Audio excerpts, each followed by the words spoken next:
Perhatian.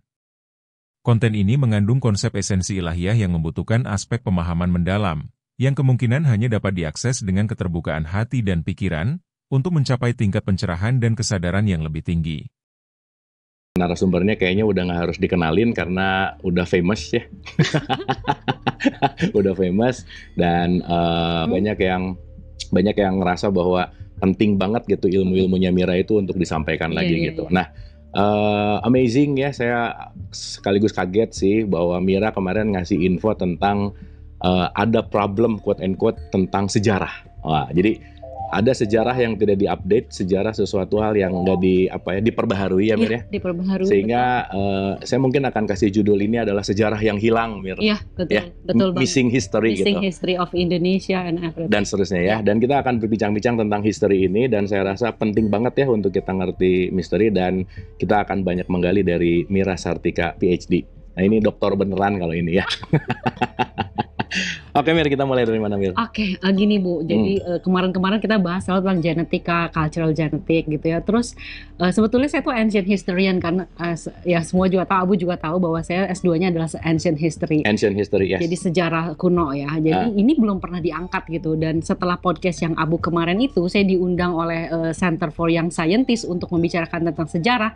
Itu saya terharu banget gitu sebetulnya ya. Jadi dan di situ saya mengetahui bahwa wah banyak sejarah Indonesia tuh belum terupdate gitu. Sejarah Indonesia yang belum terupdate. Jadi kita masih berpikir bahwa Indonesia itu banyak kebudayaan kita itu berasal dari India. Memang iya ada, tapi ada juga pembaharuan, pengertian-pengertian baru tentang makna dari sejarah Indonesia itu sendiri gitu loh. Oke. Nah terus juga dari situ saya tahu bahwa guru-guru sejarah di Indonesia juga struggle untuk menceritakan atau mengajarkan sejarah kepada anak-anak sekarang. Karena seperti nggak relevan gitu. Terus buat apa saya belajar sejarah padahal apapun juga termasuk kita mencanangkan Indonesia emas menurut pendapat saya gitu ya, itu harus basisnya sejarah. Karena China bisa seperti itu, Rusia bisa seperti itu atau apapun itu basisnya sejarah. Balik lagi ke sejarah ya. They have 1000 history of sejarah gitu ya. Nah itu kita mau mencanangkan Indonesia emas. Jika generasi muda kita nggak tahu sejarah dan nggak mengerti sejarah Indonesia hanya sampai kolonial atau hanya sampai kerajaan-kerajaan, saya pikir agak-agak ironis gitu ya gitu. Jadi gini Mir, ketika tadi Mira bicara bahwa sejarah Indonesia tidak diupdate, artinya secara kurikulum nggak ada pembaharuan tentang pengetahuan sejarah yang sebetulnya banyak hal yang penting untuk dibuka gitu. Betul. Oke. Jadi kayak terupdate misalnya ada lukisan tertua di Sulawesi Selatan gitu. Nah itu tuh bahwa membuktikan bahwa kita mungkin salah satu peradaban yang tertua juga. Di samping itu saya juga dulu kan ancient historian. Saya pernah membaca itu satu buku nama dari Condrey itu menulis bahwa ancient civilization itu come from the east, back to the east. Itulah yang saya angkat di kemarin Center for Young Scientists seminar. Mir cerita dulu Center for Young Scientists seminar. Itu apa sih? Itu Ibu Monica mengundang saya itu untuk bicara tentang sejarah dan mengundang karena mereka akan menyiapkan lomba sains termasuk sejarah kepada anak-anak SMP dan SMA gitu loh. Nah di situ itu tuh yayasan lembaga. Satu lembaga sih. Yang concernnya di sejarah. Nggak hanya di sejarah, semua sains. Nah Bu Monica mengundang saya khusus untuk sejarah. Karena katanya sejarah juga anak-anak dan guru-guru juga kesusahan untuk mengupdate sejarah-sejarah. Nah kemarin saya update juga dan dikaitkan dengan Indonesia emas gitu. Nah dari situ baru sekarang nih saya panggil Abu gitu ya, Bu ayo Bu kita podcast tentang sejarah. Because I think this is so important gitu ya. Sangat penting banget. Saya juga nonton gitu ya podcastnya Bagus Mulyadi dari yang profesor dari Nottingham, assistant professor. Dia juga bicara tentang hal yang sama bahwa kita kehilangan sejarah kita. Dari mana sih sebenarnya sejarah Indonesia itu harus berawal? Nice Mir. Nah, karena dari dulu ya sejarah bicara tentang raja, bicara tentang kolonial, betul. Muter-muter di tahunnya di Penogoro apalah gitu ya, tahun-tahun dan seterusnya yang mungkin Mira ada insight bahwa more than that. Karena saya mempelajari ancient history, justru sengaja saya tidak mempelajari yang modern history karena itu sudah tertulis kan. Nah yang ancient history ini nggak tertulis. Nah ini yang saya temukan banyak sekali tentang Indonesia sebetulnya, tapi dari peradaban lain. Jadi sebetulnya lebih netral sebetulnya kalau. Jadi maksudnya Mira ngelihat peradaban lain yang menceritakan tentang Indonesia. Let's start Mir. Kita mulai dari mana? Jadi mulai dari civilization come from the east and back to the east itu dulu ya. Menurut saya itu penting. banyak juga penemuan-penemuan baru, entah itu misalnya belum betul atau masih fallacy gitu ya, tapi kita sebagai bangsa tuh harus punya kemauan gitu loh Bu, intinya. Punya kemauan untuk menelusuri itu gitu ya. Itu yang sebenarnya intinya di sini, bukan kita mau klaim tentang the origin atau ini kita nggak bicara benar salah dulu. Betul, aja ya. Tidak bicara benar salah, bukan tapi kemauan claiming dulu. Jadi tidak bicara tentang kemauan atau tentang kebenaran sejarah, tapi kemauan kita untuk mempelajari sejarah kita. Itu sih sebetulnya. Dan saya rasa itu harus ditumbuhkan kepada generasi muda, bukan mempelajari sejarahnya, tapi kemauan untuk menggali, kan nggak ada sejarah yang pasti juga gitu loh. Setelah Anda baca, maybe tomorrow it's changed because the new discovery gitu. Jadi kemauan kita untuk selalu mencari, dan itu banyak sekali kok ranah-ranah Indonesia itu, tapi saya rasa belum yang perlu digali. Ya kita tahu bahwa pemenang itu pencipta sejarah kan, Mir. Betul nggak? Bahwa siapa yang menang dia mau rewriting sejarah betul nggak? Dia mau ngasih bumbu apa dan lain-lain. Tapi kan kalau kita ngelihatnya holistik, bahwa siapa yang menang ceritanya gimana, siapa yang against ceritanya di mana, dan mungkin kita akan bicara menimbang-nimbang dan lebih kepada kemauan kita untuk menggali gitu ya. Kemauan kita untuk menggali sejarah. Oke, let's go. Iya. Itu sih, jadi kalau kebagian tadi saya balik lagi dari civilization itu benar dari timur akan kembali ke timur. Nah sebetulnya kalau dilihat dari my riset gitu ya, jadi banyak juga beberapa itu mulai dari banjir besar, mulai dari sea trade pertama gitu ya, saya menemukan bahwa saya cerita dulu ke Abu kalau civilization itu, peradaban itu dinilai oleh 4 pilar gitu ya. 4 pilar. Jadi, kalau kita mempelajari. Nah maksudnya ini yang akan mungkin jadi sebagai substansial foundation-nya lah ya. Betul. Karena kalau kita juga mau meneliti tentang semua peradaban, kita harus menilai 4 pilar ini. Apakah dia punya agriculture? Ini pilar pertama. Agriculture. Kedua sea trade. Sea trade itu perdagangan. Perdagangan antar pulau gitu, atau juga antar international sea trade. Ketiga adalah occupational specialization, kemampuan untuk membuat bangunan. Kemampuan untuk science termasuk di dalamnya, kemampuan untuk handicraft gitu ya. Itu yang keempat adalah tata kelola kota, urbanism. Bagaimana sebuah kota itu, sebuah peradaban itu mampu mengelola satu urbanism. Di mana-mana kita lihat semuanya di situ. Dan memang kalau di buku sejarah pada saat ini, Mesir atau Mesopotamia, Sumeria di Iran, Irak itu adalah salah satu yang tertua. Tapi Abu harus tahu bahwa mereka itu di dalam tulisan-tulisannya itu menuliskan bahwa mereka adalah survivor dari suatu tempat. Berarti mereka pendatang. Kayak orang-orang ke Australia lah ya. Iya kan? Orang-orang ke Australia. Nah, tentu kalau sebagai ancient historian kita pengen tahu dong, mereka datang dari mana ya, Bu? Itu mah udah kayak apa ya, udah naturally gitu. Jadi dia bukan memang lahir di situ, tinggal di situ, tapi dari somewhere. Mereka bicara bahwa mereka tuh survivor dari some event. Sumerian ini kita ngomongin. Sumerian, termasuk Egyptian juga. Egyptian dari Mesir. Jadi sebenarnya si piramid udah ada sebelumnya? Bukan udah ada sebelumnya, jadi mereka tuh orang-orang yang datang dari satu daerah yang ke piramid. Dan datang ke tempat nggak piramidnya udah ada sebelumnya? Atau belum ada, mereka membangun itu. Tapi orang-orangnya bukan asli dari situ. Mereka sendiri yang bilang gitu ya, mereka misalnya ada berasal dari Pun. Nah memang ini sejarah origin ini selalu dalam sejarawan itu ditulis dalam teka-teki gitu loh, Bu, nggak langsung di mana tempatnya, karena juga waktu kan era juga berbeda gitu ya. Nah ini membuat para sejarawan itu menarik gitu ya. Maksudnya ini sebetulnya mereka dari mana? Even bangsa Maya aja tuh bilang mereka dari barat misalnya gitu kan. Terus kalau bangsa itu dari timur, nah seperti itu. Nah saya akhirnya menelaah gitu pada saat disertasi saya atau tesis saya S2, sebetulnya mereka tuh datang dari mana dan kesamaannya di mana antara mereka. S2 S3 tuh linear, Mir? Oh enggak, saya S2-nya ancient kan? S3-nya? S3-nya genetik. Yes, genetik. Jadi setelah itu baru tapi base dari research si genetik itu ada sejarah. Ya, sejarahnya jadi maksudnya penelitian Mira S2 ini diambil genetiknya di S3 gitu? Iya. Jadi relate kan? Relate. Jadi sudah ada genetik, saya ambil sedikit waktu menelusuri sejarah ini. Jadi basis saya ada linguistik termasuk genetik. Nah, tapi genetiknya kurang dalam, akhirnya saya ke S3 ngambil genetik memperdalam. Gitu. Supaya benar-benar base ke roots-nya banget, gitu. Genetiknya tuh gimana gitu ya. Abu tadi kan banyak orang bilang kalau pemenang adalah yang bisa menuliskan sejarah. Kalau genetik tuh nggak bisa. Nggak bisa, karena itu ya netral. Mau siapa yang nulis, genetiknya gitu genetiknya ya. Begitu. Jadi itu yang sekarang makanya sebetulnya lebih enak untuk mengangkat sejarah karena lebih netral. Bukan masalah yang menang yang kalah. Kalau dulu sangat betul Abu sangat ada perang Nazi pun juga itu karena mereka mengangkat sejarah juga dengan perspektif yang salah. Kayak claiming bahwa Arya itu adalah bangsa terbesar gitu segala macam. Itu pakai sejarah juga mereka. So sejarah sebetulnya memang bisa dipakai untuk dua kekuatan itu apapun juga. Gitu. Tetapi Mir, ini jadi inline sama apa yang Abu geluti juga ya. Storytelling is everything ya. It's everything. Ya, edan ya. Iya. Storytelling ya. Storytelling is everything. Jadi itu nempel banget nih. Even Abu lucu maksudnya pada saat banjir besar itu Bu. Itu tuh benar-benar diceritakan secara storytelling. Tapi sejak kejadian itu sampai hari ini itu masih tertulis dan masih diingat manusia. Kebayang nggak kuatnya storytelling kejadian yang berapa ribu tahun lalu kita masih ngomongin karena the power of storytelling. Oke, nice. Dan itu bukan hanya di satu peradaban. Nice. Jadi di Mesir juga ada, di Sumeria juga ada. Jadi itu kekuatan storytelling dan di sini kita sekarang menceritakan juga storytelling. Yes. This is a storytelling of Indonesia gitu ya. Makanya dari situ saya sebenarnya cuma sedikit aja sih yang saya mau ini. Jadi intinya dengar aja dulu lah ya. Dengar aja jangan komen dulu ya. Dengar aja dulu ya. Dengar aja dan semoga bisa membuka juga sih sebetulnya. Oke. Satu tuh sebetulnya kita tuh jarang sekali mengkaitkan kebudayaan kita dan kebudayaan luar gitu ya. Itu comparison. Sebetulnya bukan comparison untuk apa-apa, tapi bahwa kita mencari bahwa ada nggak sih jejak-jejak nenek moyang kita di tempat lain.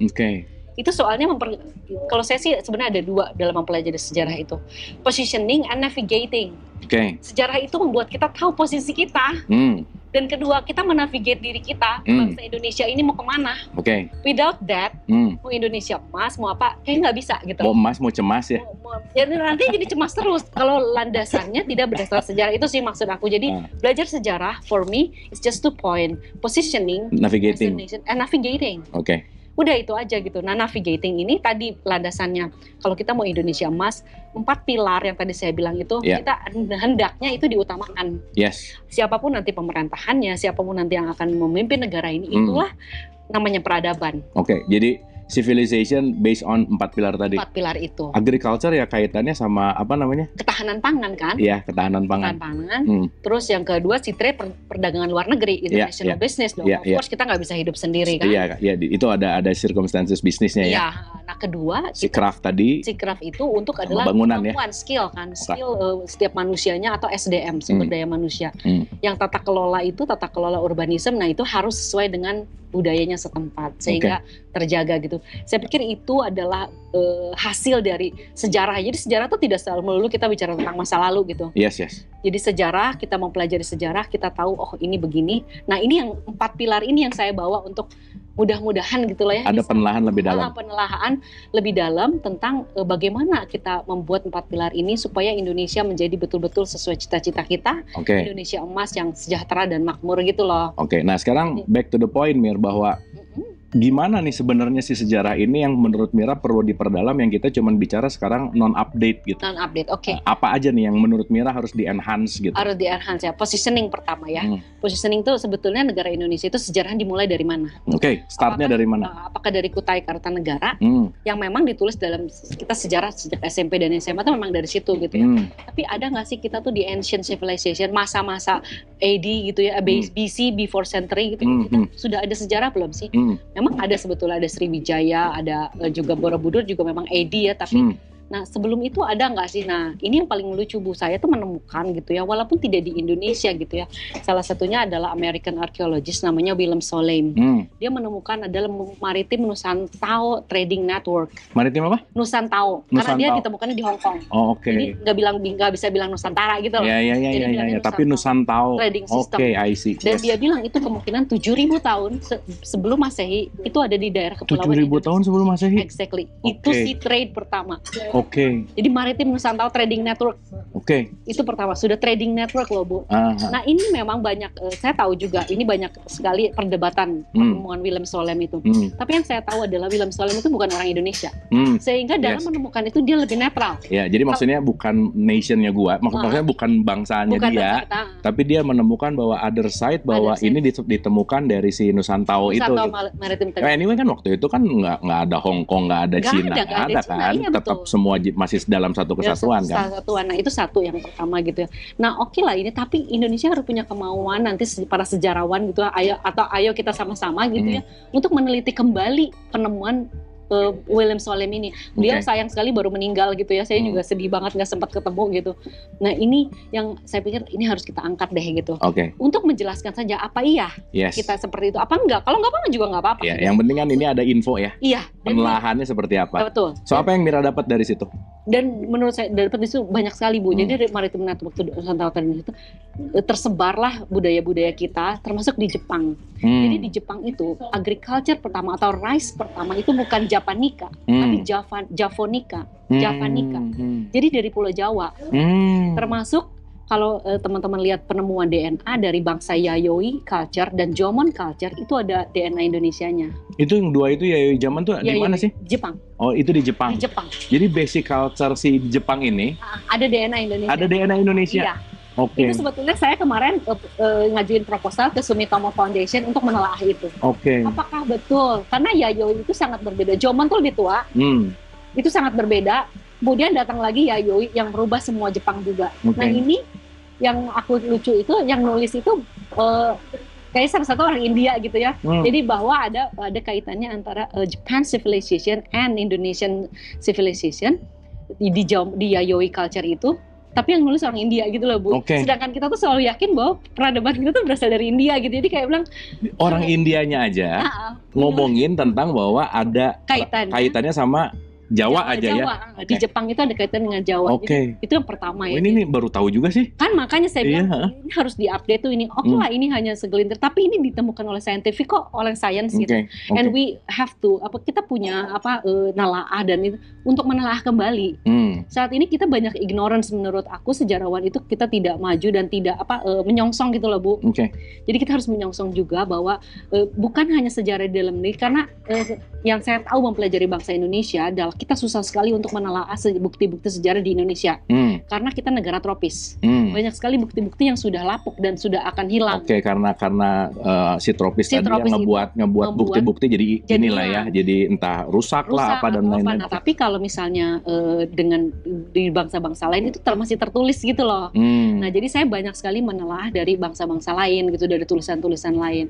Yang kedua, yang pertama sih itu Maritime Nusantara Trading Network. Jadi para sejarawan pada guru sejarah ya, jadi kalau sekarang anak-anak mulai nggak bangga terhadap Indonesia gitu ya, saya pikir dengan Maritime Nusantara Trading itu cukup bangga juga gitu ya. At least ada informasi bahwa yang ada di sana sekarang yang kita bangga-banggakan ternyata basicnya di sini gitu ya. Dan itu bukan orang kita yang ngomong. Kalau saya yang ngomong mungkin saya jadi, karena saya juga di disertasi kalau saya acclaim tentang my own nation itu dianggapnya acclaim. Jadi tapi ini orang lain nggak netral lah ya. Nggak netral. Jadi kita mengambil pandangan ya sama kayak gini Mil.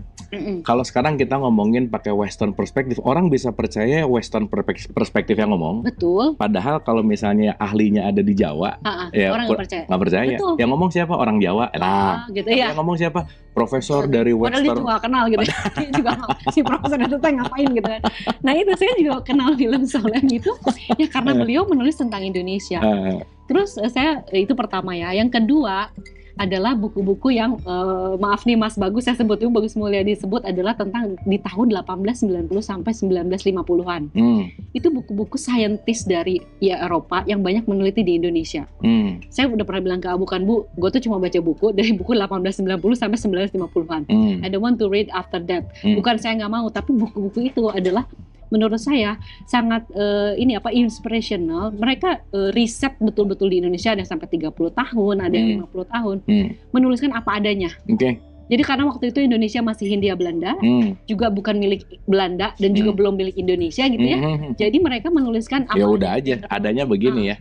Belum ada mungkin kepentingan politik misalnya atau apapun itulah ya. Belum ada kepentingan politik. Nah itu, nah di buku-buku itu saya banyak sekali menemukan bahwa yang selalu ini saya sebutin Abraham Fornander itu tentang linguistik. Dia mempelajari linguistik dari Hawaii sampai ke Indonesia. Pulau-pulau kecil di Maluku, di Jawa, dia sampai menuliskan The Origin of Polynesian bukunya. Nah itu menuliskan bahwa original dari orang-orang Hawaii itu termasuk dari bahasanya itu berasal dari sini, West Pacific. Mereka bilangnya sebutnya West Pacific. Itu jadi buku-buku itu. Yang kedua adalah Blavatsky. Blavatsky itu salah satu filosofer Rusia yang datang juga ke Indonesia, Eastern Master, dia belajar di sini. Aku baca buku-buku itu tentang di mana spiritual dan sains itu menjadi satu sejak zaman itu, Bu. Oke, jadi zaman itu tuh udah ada bahasan inilah ya. Bahasan ini. Jadi mereka sudah mengetahui bahwa kalau belajar ke timur, khususnya ke Indonesia, Eastern Master itu menguasai science and spiritual at the same time. Itu Blavatsky yang bilang gitu. Jadi saya pikir kalau kita kembali ke situ dan bangsa ini perlu positioning, itulah posisi kita. Jadi di zaman itu sains sama spiritual nggak berantem berarti? Nggak berantem. Jadi yang berantem itu di Eropa. Begitu orang Eropa merasa bahwa sains dan ini spiritual itu karena dulu waktu itu gereja mungkin ya, jadi merasa berantem. Nah, some of the scientists itu come to Indonesia to search Eastern Master mereka sebutnya. Nah, Eastern Master atau Eastern Master itu, nah ini yang mengajarkan kepada mereka wisdom dari keduanya. Ya rada belok ya ke apa yang Abu observe ya. Boleh. Kalau Mira tadi bicara bahwa science and spiritual ini menyatu.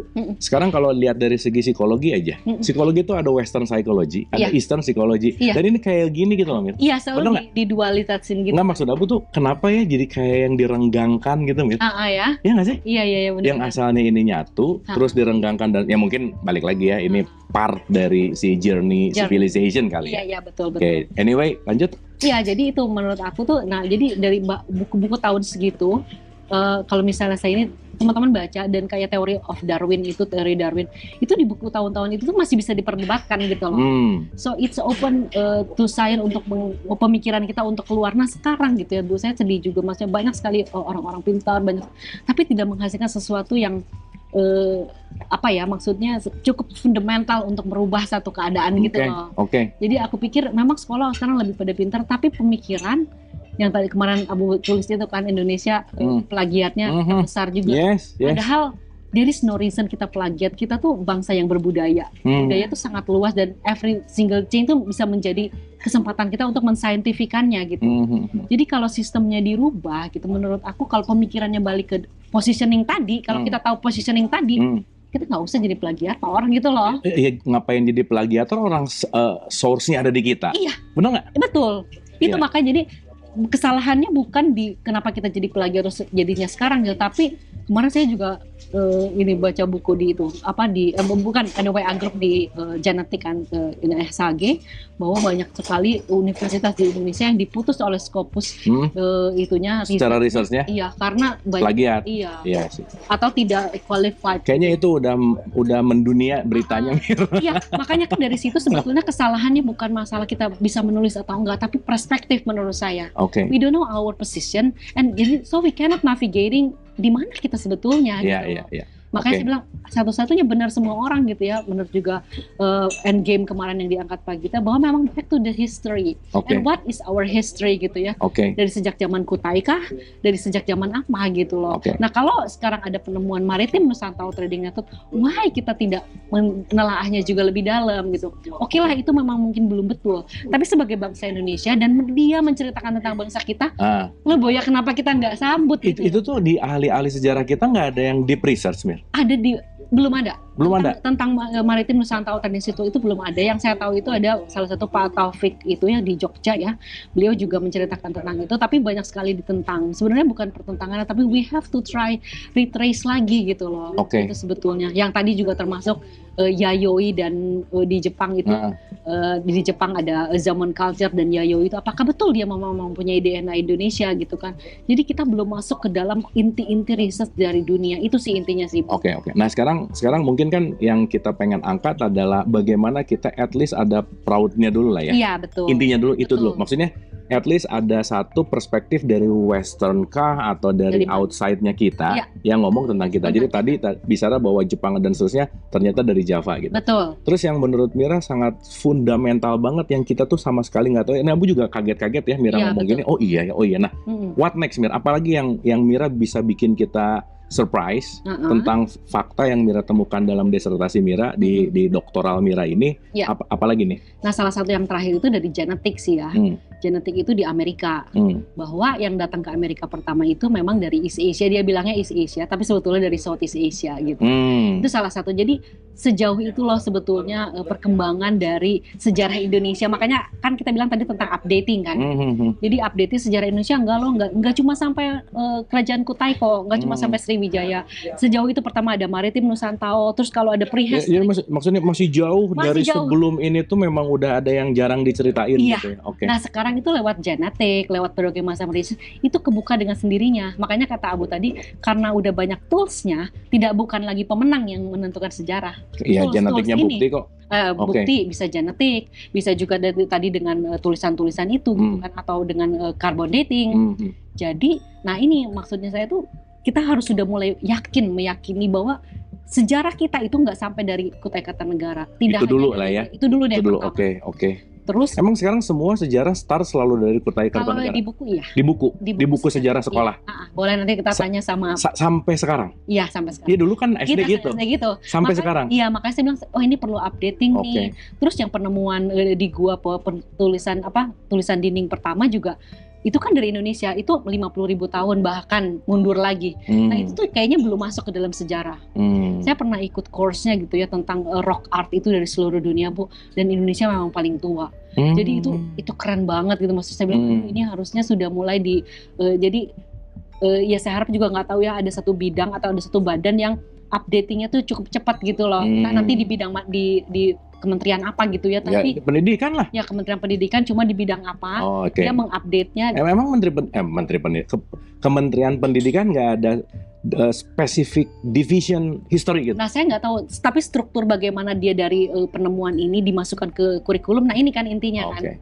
Jadi apakah dia perlu verifikasi dulu, setelah verifikasi berapa lama baru ini bisa dimasukkan, diajarkan kepada anak-anak muda itu. Nah inilah saya pikir struktur ini yang harus ada, karena history akan updating setiap saat, apalagi Indonesia. Jadi di sini bukan untuk mengajarkan gak sama sekali ya jauh, juga bukan untuk mengklaim bahwa Indonesia is the best. It's not about that. It's about system. It's about kemauan kita untuk selalu mengupdate sejarah kita.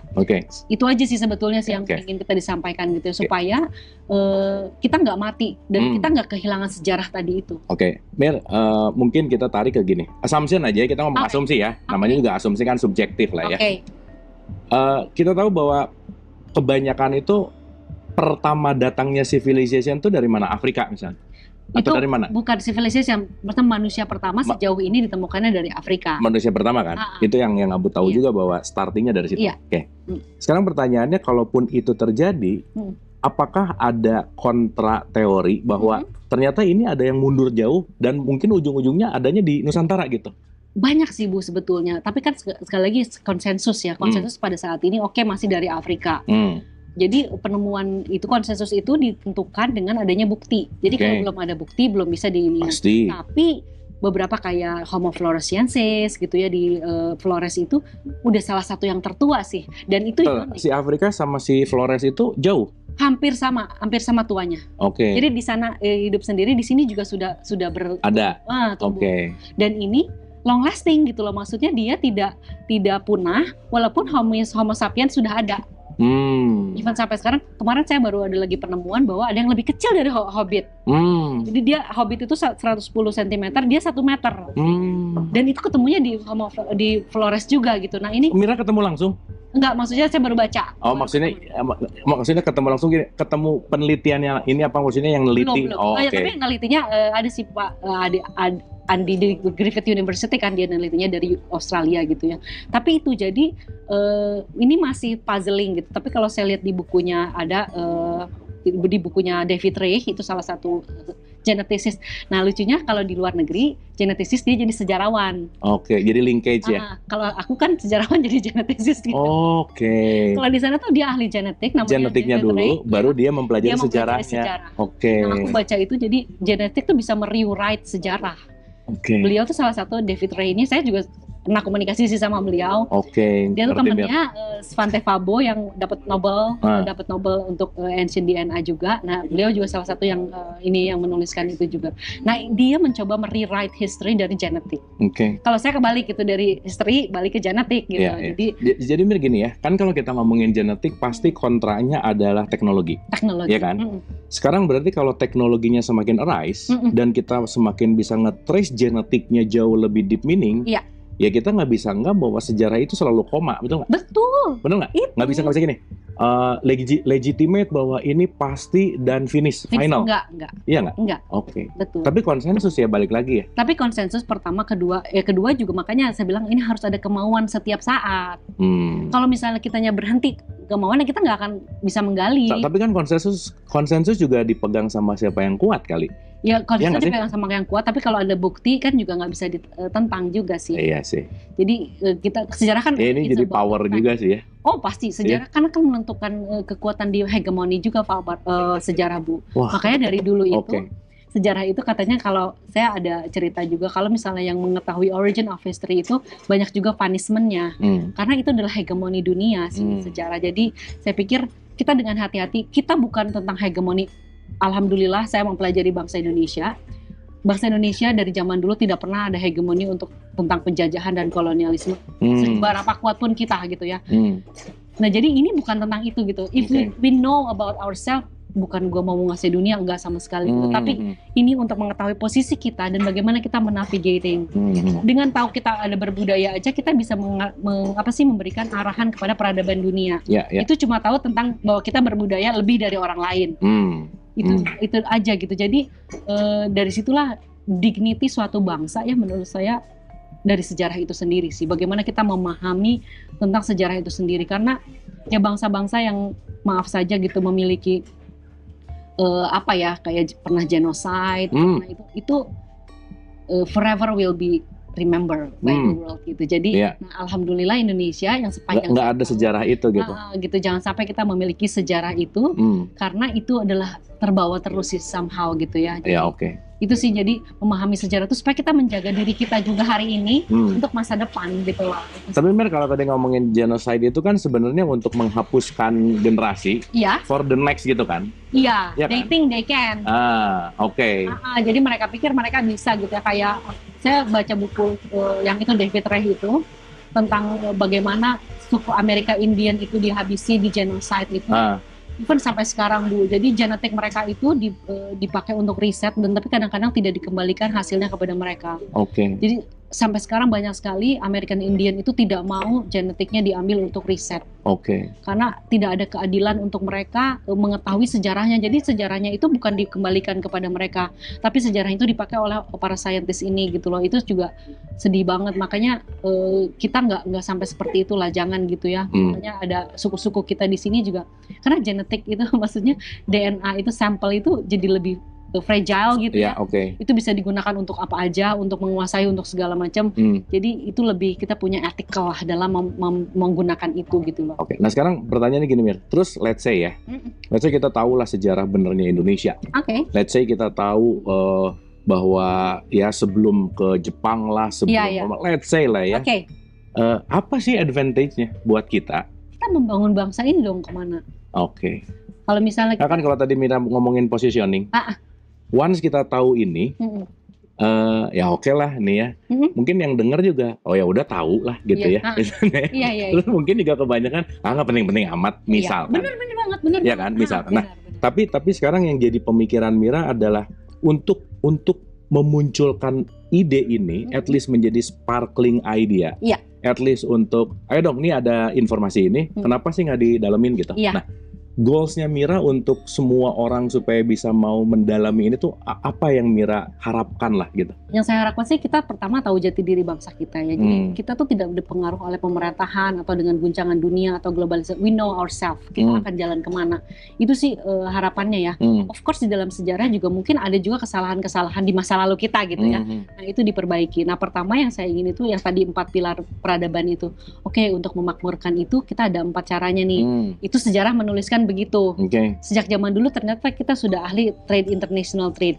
Baliklah ke situ gitu loh, Bu. Terus agriculture, sejak zaman dulu kita sudah jago dalam memanage agriculture, bahkan rice kita tuh diekspor ke Jepang misalnya atau ke Taiwan gitu kan. Sekarang kita impor terus kan? Nah sekarang kita impor terus kan kebalik. Aneh ya? Nah kan dari situ kita bisa belajar salah gue di mana ya. Gue harusnya nggak kayak gitu. Itulah sebetulnya kesadaran itu sih gitu. Akhirnya balik lagi kesadaran bahwa memperbaiki kesalahan kita hari ini gitu loh. Yes. Karena kalau kita cuma sampai kolonial atau kita sampai kerajaan-kerajaan, ya kita berhenti udahlah gue ini kan dari bangsa India, udahlah santai aja gitu kan. Jadi kita nggak ada apa ya pengertian mendalam. Ya. Maksudnya ya mungkin ya ketika kita tahu ini mungkin akan ada sedikit sparkling gitu, power kali ya.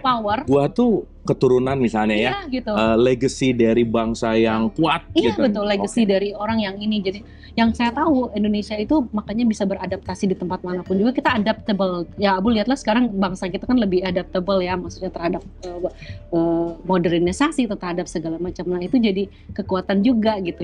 Tapi ini harus diiringi dengan knowledge yang saya pikir harus sejarah yang lebih konkret gitu loh.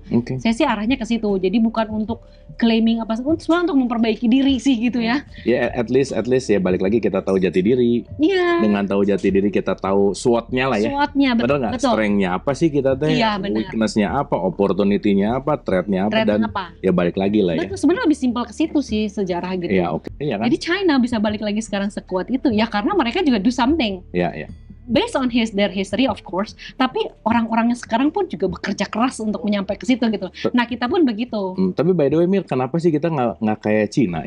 Apa sih maksudnya gini? Kalau kita ngelihat sekarang apa sih yang bukan made in China? Ya. Bener nggak? Apa sih yang sekarang tidak ada quote and quote ya? Involvement, iya kan? Mau itu ekonomi, mau itu teknologi, ini kan semua tinggal nunggu waktu lah ya. Betul. Semuanya lah ya, quote and quote ya. Nah, maksud Abu adalah kelemahan bangsa kita ini kenapa sih nggak bisa maju gitu sih Mir? Iya sebetulnya karena kita selalu chasing other countries, kita tidak chasing diri kita sendiri. Asik, nice, bener. Kita mau jadi teknologi yang kayak ini, kita mau jadi nggak usah lah, kita punya budaya. Kayaknya tuh kita tuh kayak nggak bisa apa-apa gitu, nggak bisa inventing something gitu Mir. Iya selalu dibilangnya begitu. Should we invent something kayak misalnya maaf ya aja gini, literasi membaca di Indonesia sangat buruk, oke lah ya. Gitu. Tapi tahu nggak sih mungkin di Indonesia oral tradition lebih jago. Pernah nggak sih kita di? Iya. Literasi memang rendah, tapi oralnya mungkin. Iya. Kita nggak tahu ya. Tapi IQ mah pasti sih Mir.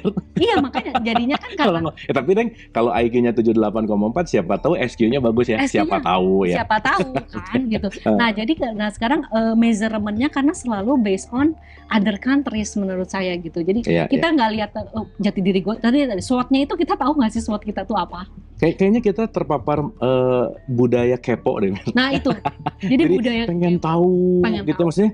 Dengan kan gini ya Mir, sorry ya kalau kita ngelihat dari let's say ya, Abu mungkin pernah cerita bahwa kita dikasih sebuah award bahwa netizen paling tidak beradab se Asia Pasifik, ya kan? Iya.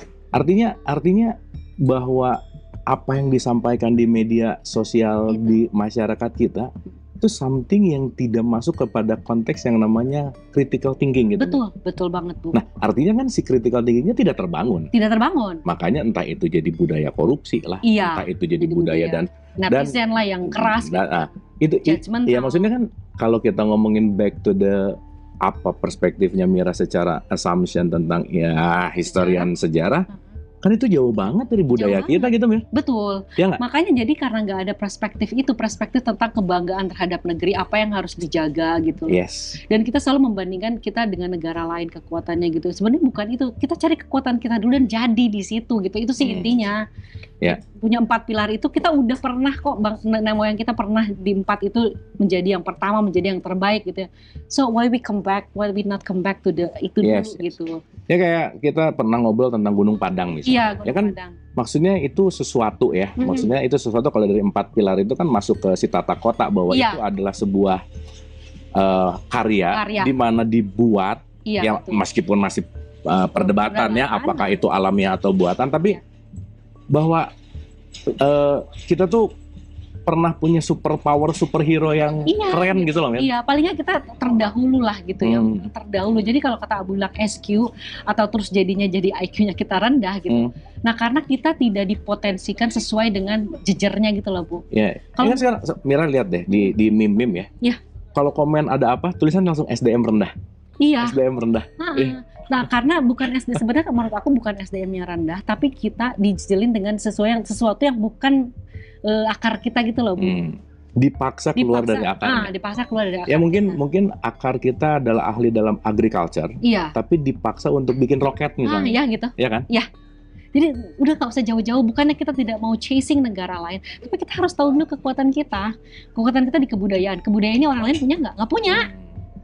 We just sit in that. Jadi saya ngajar di manajemen lintas budaya ya, saya bilang kalau kita ada di satu international project, ada orang Jerman, ada orang Inggris, ada orang Cina, terus ada orang Indonesia.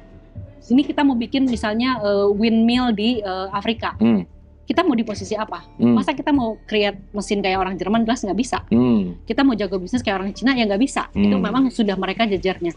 Atau kita mau jago financing kayak orang Inggris, nggak bisa. Gimana kita? Kita bisa menjembatani antara pembicaraan kita sebagai manusia ke orang Afrika. Itulah kekuatan kita. Jadi so be in that point gitu. Karena dunia juga butuh. Kalau kita lari-lari kemana ke tempat orang lain, ya nggak akan bisa gitu. Ya balik lagi mungkin kalau pakai bahasa yang simpelnya bahwa kita kehilangan passion budaya kita kali ya. Betul. Ya, Mir? Itu betul. Nggak tahu passion si budaya kita tuh apa gitu ya. Betul. Jadi kayak bicara tentang itu juga, makanya saya bilang gimana cara numbuhin passion itu kembali. Sejarah. Tapi bingungnya start dari mana? Ini teh. Nah itu makanya terlalu ini kan, maksudnya saya juga kadang-kadang, makanya saya diam dulu nih selama ini tuh ancient history saya tuh kayak tidur dulu ya, 12 tahun gitu ya. Tapi saya pikir kemarin ada beberapa ya sejarah ya, oke lah paling tidak diangkat dulu deh Bu, saya bilang. Makanya ke Abu tuh, nggak lah Bu, kita memang belum ada gerakan apa-apa, tapi kita angkat dulu aja. Siapa tahu ada orang-orang yang memang sudah melakukan ini gitu loh Bu. Kita kan nggak tahu ya. Mungkin banyak orang juga. Ya mungkin yang udah circle kecil. Yang gitu, sudah dan mungkin dengan terkoneksi sejarah seperti ini gitu ya. Mungkin Abu ya kalau yang udah meneliti sejarah gitu ya, biar Abu angkat juga. Ini saya cuma sebetulnya hanya stimulus aja sih gitu, supaya yang udah mengangkat tentang sejarah Indonesia. Yuk kita ngumpul and we do something. Itu aja sih intinya sebetulnya. Kita do something mungkin untuk nanti bikin badan, bikin kurikulum atau apapun segala macam, apapun, atau kita bikin training. Kita ngumpul dulu deh. Jadi kita ini bikin Avenger calling aja dulu Avenger calling. Let's go gitu. Nah, anyway Mir, thank you Mir. Ini banyak yang perlu dikunyah ulang. Betul. Statement-statement Mira ini, dan saya rasa sekali lagi concern kita ngobrol di sini not about claiming. Itu yang paling penting.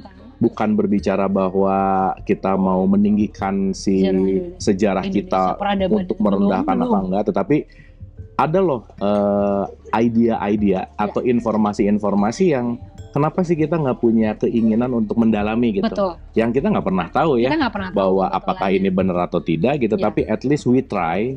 Kita benar-benar mau punya effort untuk mendalami lagi kembali kepada si roots culture kita. Gitu. Dan kita nggak kehilangan passion di situ. Gitu. Nah menurut Mira, problem solving kita bicara nih Mir. First step Mir, untuk kita let's say ya, Abu sih mikirnya tetap di pendidikan ya. Karena topik-topik sejarah gini ya, kalau ada yang ikutan topik sejarah yang datang nggak akan banyak kayaknya. Betul ya. Karena nggak ya, beda kayak kalau ada orang bikin 7 hari jadi kaya, 7 jam jadi kaya gitu. Itu kayaknya banyak yang daftar. Nyegik, nggak bisa lah. Nah nyegik kita harus bahas Mir. Itu nyegik culture mana ya? Kok bisa jadi nyegik ya? Oh itu seru lah itu. Secara genetik itu seru juga. Nanti kita bahas lah ya. Kita bahas cultural genetik nyegik gitu ya. Itu bagus sih.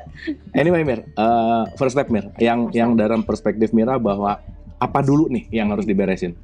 Yang harus diberesin sebetulnya kita gathering dulu deh. Jadi ada satu perkumpulan sejarah atau apapun juga. Sebetulnya kita kayak rembuk nasional gitu loh. Rembuk nasional. Saya sebetulnya pengen lebih jauh sih ya, bagaimana sejarah itu menjadi fondasi dalam Indonesia emas. Tapi nggak bisa divaltuasikan oleh saya sendiri. Pasti. So kita rembuk dulu. Nah makanya kan kita kasih ide ke Abu ya untuk buat dong seminar nasional tentang sejarah ini. Oh ya, anyway teman-teman, kita lagi berencana mau membuat seminar sejarah nasional yang nanti mungkin akan linkage lah ya, mengundang para ahli. Dan ini kita bicaranya internasional kali ya, Mir? Internasional boleh, saya ngundang beberapa teman saya juga, tapi nasional pun juga cukup ini. Oke gitu. Sih, ya bertahap lah ya.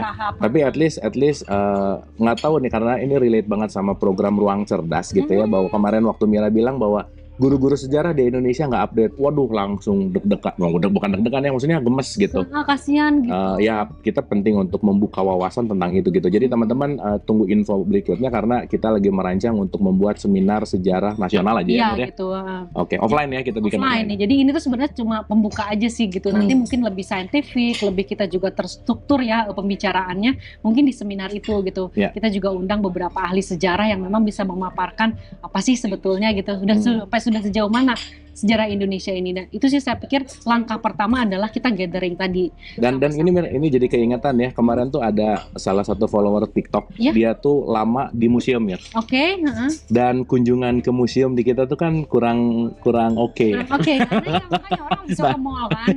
Maksudnya relate ke ya Abu waktu ke London, wah Museum of London tuh gimana banget gitu. Cuman ya balik lagi bahwa kayaknya memang kita punya salah satu tabiat untuk cuek sama history sini. Nah itu makanya harus dibangun. Dibikin budaya cuek gitu. Iya. Supaya nggak bangun gitu. Iya. Karena cuek tuh kenapa kadang-kadang saya meneliti juga karena bahasanya itu sejauh kolonial. Boring kali ya. Nah, kalau kita coba jauh ke kebanggaan gitu, Cina itu kan sejarahnya juga jauh juga gitu kan. Rusia juga sama gitu kan. Nah jadi kalau kita bawa mungkin ke sejarah aslinya kita, itu saya rasa nggak akan ada yang cuek. Tapi Mir, sejujurnya ya, ini mah jujur Mir, dulu waktu SMA pelajaran sejarah emang males Males kan? Maksudnya ya gitu ya, gitu. Pasti kan kita menghafal nanti tahun 1820 nanti ada Penogoro. Jadi cuman hafalan tentang tahunnya, tokohnya, tapi fundamental ya mungkin juga baru kepikirannya sekarang ya. Dulu mah enggak kali ya, tapi maksudnya setelah dipikir-pikir lagi, kita tuh benar-benar nggak pernah dikasih the way of thinkingnya gitu. Betul. Tapi dikasih padatannya, yang seakan-akan si padatannya itu udah nggak ada lagi perspektif lain. Nah itu jadi kayak dogma kan? Dogma. Itu. Jadi semua permasalahan dimanapun dogma ya. Iya. Jadi kita sejarah itu juga bukan dogma, makanya saya mengajak di sini, yuk kita pecahin nih dogma ini satu-satu gitu loh. Sama-sama, bukan cuma ini aja gitu. Nah, pertama mungkin Abu bagus juga bikin ruang cerdas, sehingga di sini mungkin nanti ada satu sisipan tentang sejarah yang continue gitu. Kita Abu bisa ngundang beberapa macam historian, bahkan misalnya ada historian dari luar negeri yang memang banyak sekali soalnya Bu sebenarnya peneliti yang meneliti tentang Indonesia tapi di luar negeri. Iya itu kan jadi, menarik ya. Jadi dengan netralnya mereka. Dengan netralnya mereka. Ya mereka yang neliti ke kita. Iya. Tapi lucu ya Mira, maksudnya kita mau tahu informasi tentang kita ke luar negeri, aneh nggak? Banyak sih Bu, jadi saya juga aneh juga. Yang tuh lucu, saya nonton di BBC gitu kan, satu tentang Borobudur gitu ya, ada dua peneliti, satu peneliti Indonesia, satu peneliti bule. Peneliti Indonesia bilang, ya Borobudur kita banyak peradaban kita dipengaruhi oleh India, as simple as that, udah aja. Sedangkan orang ini karena meneliti dia lebih dalam, bule ini dia bilang, nggak, this is a Japanese civilization and this is Japanese characteristic. Nah jadi gimana nih kita melihatnya gitu, kayak kita orang. Sih. Jadi aku pikir sih karena ketidakmauan kita untuk meneliti kembali. Benar. Itu, sedangkan mereka kan memang eager ya halnya di situ gitu. Jadi saya ingin membangunkan aja untuk passionate, untuk yuk kita gali. Harus kita meneliti kembali gitu loh, itu sih. At least first stepnya adalah kumpul dulu aja yuk. Saya sih itu, karena susah nih sejarawan tuh dikumpulinnya susah, ada tempatnya di mana, terus kita juga bisa saling mengupdate khususnya ya. Mungkin nanti hasil FGD kita bisa diserahkan ke kementerian, kementerian dia cek ulang misalnya ke BERIN, terus baru menjadi kurikulum. Nah ininya pad-nya baru kita bikin sama-sama. Gitu. Tapi kalau kita jadi di sininya nggak jalan juga susah juga ya. Gak apa-apa, tapi paling tidak kita memulai sesuatu. Saya pikir lebih penting kita memulai sesuatu. It's start ya. Start. It's not about sampainya ya. Resultnya sih nggak penting. Resultnya nggak penting. Yang penting kita memulainya. Oke Mir, terakhir Mir, final statement yang mungkin kaitkan sama kemerdekaan Indonesia nih. 17 Agustus nih. So di dalam researchnya Mira yang kita kaitkan dengan kita ya kemerdekaan ini gitu, bahwa apa sih yang bisa dilingkaitkan antara budaya dan kemerdekaan ini, gimana Mir? Saya cuma bilang satu ya, negara Indonesia memang berusia 79 tahun, tapi bangsa Indonesia lebih dari ribuan tahun. Oh iya, jadi keren itulah yang akan kita perjuangkan. Negara Indonesia 79 tahun. 79 tahun. Yes. Tapi bangsa Indonesia itu lebih dari ribuan tahun. Jadi itu yang akan kita kedepankan di 100 tahun kita nanti. 1000 tahun Indonesian, bangsa Indonesia itu sih yang. Wah keren Mir. Itu sih yang. Wah keren Mir. Iya ya. Kita tuh jangan sok muda gitu, maksudnya jangan itu mengecilkan diri. Yang 79 tahun tuh negara Indonesia. Negara Indonesia. Tapi bangsanya more than that. Since thousands of years ago, kita udah tinggal di sini. Oke, Mir. That's nice, Mir. Even Pithecanthropus saja, Erectus saja sudah di sini. Homo floresiensis sudah di sini. Oke. Puluhan ribu tahun, even millions years ago. Wah, ini keren. Itu yang akan kita angkat dan itulah jati diri kita supaya kita tahu posisi kita di dalam dunia ini. Dan kita juga tahu menavigasi bangsa ini dan yang kaya ini tuh seperti apa gitu ya. Supaya bermanfaat, sebetulnya tidak lain tidak bukan bermanfaat terhadap keadaan dunia saat ini sih Bu. Itu aja sih sebetulnya. Oke. Thank you Mir. Oke, Bu. Dalam sih Mir. Final statement, bedakan antara negara dan bangsa. Ya. Jadi saya mau mengulang nih ya statement tadi bahwa negara Indonesia itu baru 79 tahun. Tapi bangsanya, yuk kita telah. Ya. Dan semoga kita ketemu di seminar sejarah nasional. Waktu dan tempat nanti kita akan umumkan. Ya. Dan semoga yang menyaksikan ini, apalagi yang concern kepada sejarah, guru-guru sejarah juga boleh komen gitu ya. Siapa tahu kita bisa bertukar pikiran dan kita bisa sama-sama untuk mencari jati diri bangsa kita yang bukan 79 tahun. Ya. Terima kasih, sampai jumpa. Terima kasih Bu.